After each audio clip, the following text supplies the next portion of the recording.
And let's bring you some more detail on that highly anticipated report. As I mentioned, its final findings just released. Angie, you've been looking through them. You know what? Something that we've been waiting for, and this is a detailed report, about 300 pages, 17 recommendations in all here. Coast Guard now says OceanGate's Titan submersible implosion was preventable. The Guard's final report on the tragedy says CEO Stockton Rush was warned many times about how dangerous his submersible was, and not only ignored the warnings, but threatened anyone who raised concerns. Good afternoon. A damning report into the Titan submersible disaster has found that OceanGate, the company that made the underwater vehicle, had critically flawed safety practices and used intimidation tactics to evade regulatory scrutiny. I got nightmares in my head, I fear. Thoughts build up until I can't feel.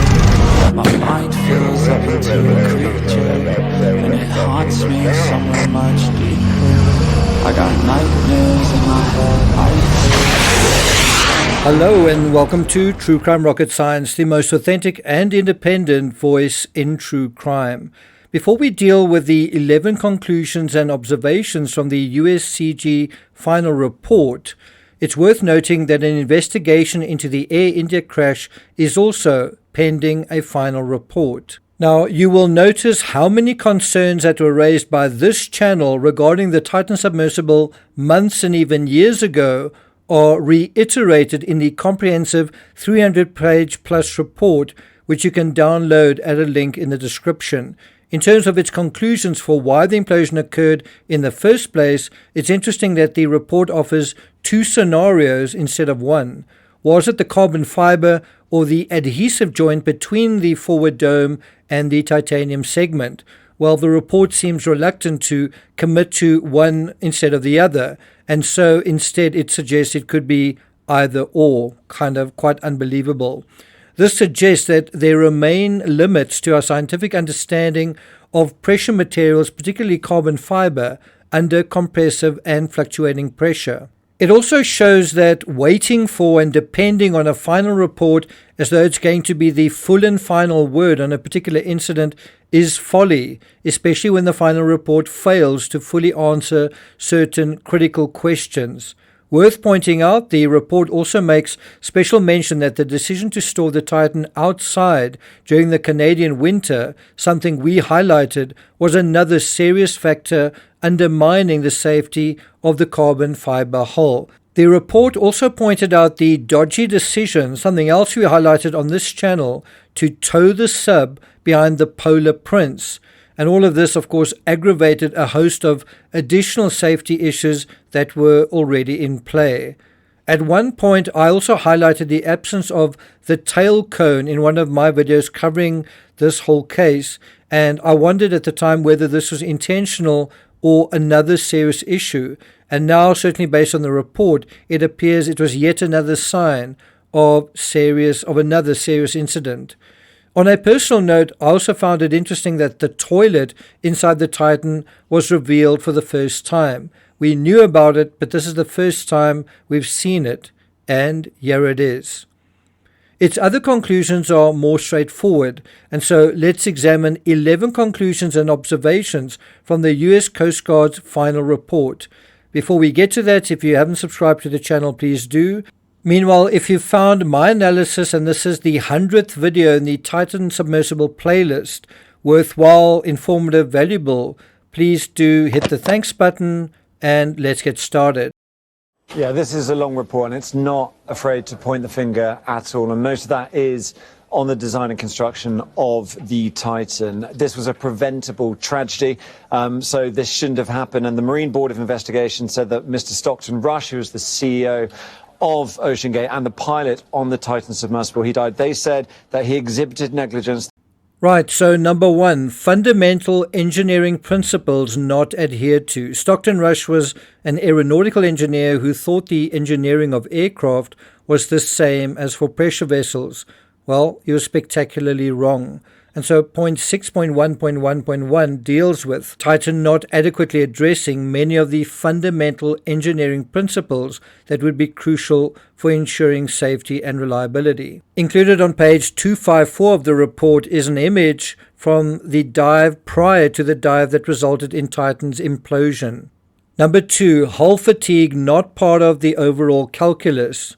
Stockton Rush did achieve a milestone of sorts, which was diving with a carbon fiber sub to the depths of the Titanic. He did successfully do that on a couple of occasions. His mistake was thinking he could do that repeatedly and get away with it. Point 6.1.1.2, there was no meaningful analysis conducted to understand the expected life cycle of the hull. Number 3, pattern of incidents were ignored rather than recognized.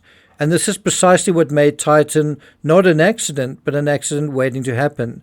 6.1.1.4, OceanGate continued to use Titan for operations after a series of incidents. Number 4, the carbon fiber design and construction process was flawed.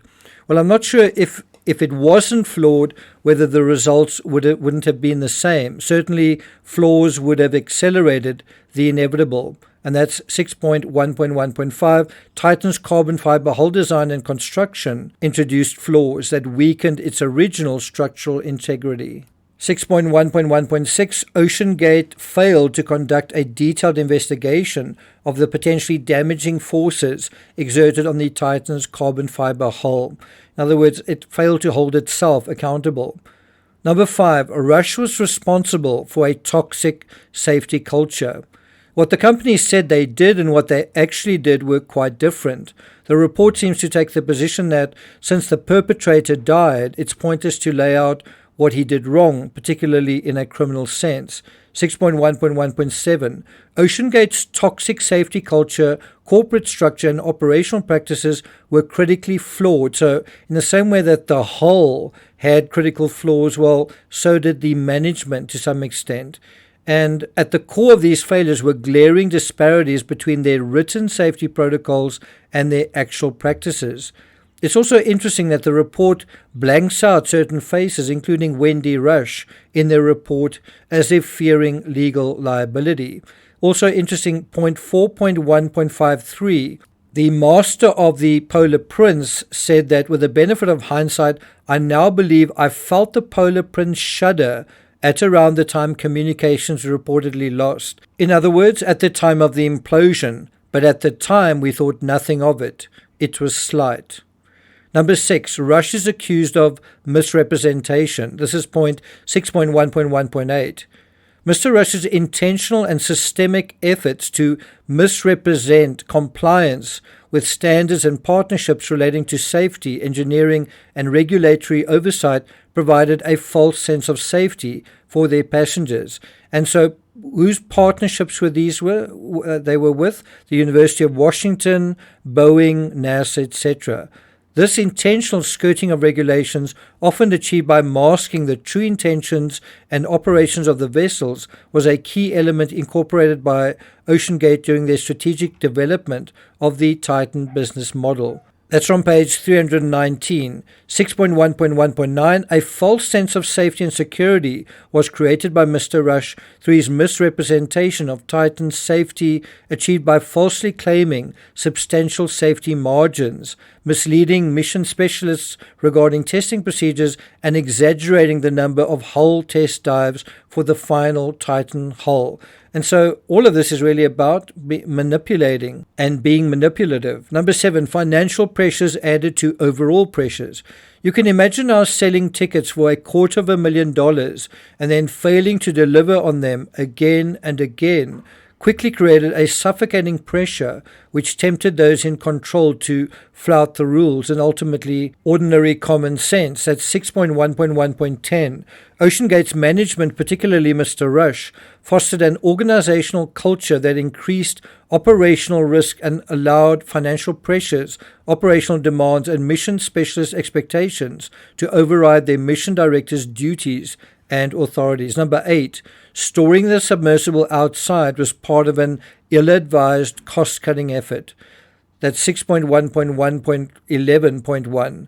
OceanGate's decision to cut costs and store the Titan submersible and its associated equipment outdoors, unprotected in inclement weather for most of the Canadian winter, exposed the hull to extreme temperature fluctuations, and that also compromised the Titan's hull's integrity. How does carbon fiber respond to being frozen? Answer, not particularly well. Number 9, the Polar Prince was also chartered based on cost and not capability. That's 6.1.1.11.2. The decision to charter the less expensive Polar Prince instead of a more capable vessel like the Horizon Arctic for support operations introduced logistical and safety challenges. This is something we also covered in depth on this channel. Number 10, OceanGate staff exodus was a symptom of serious financial malaise.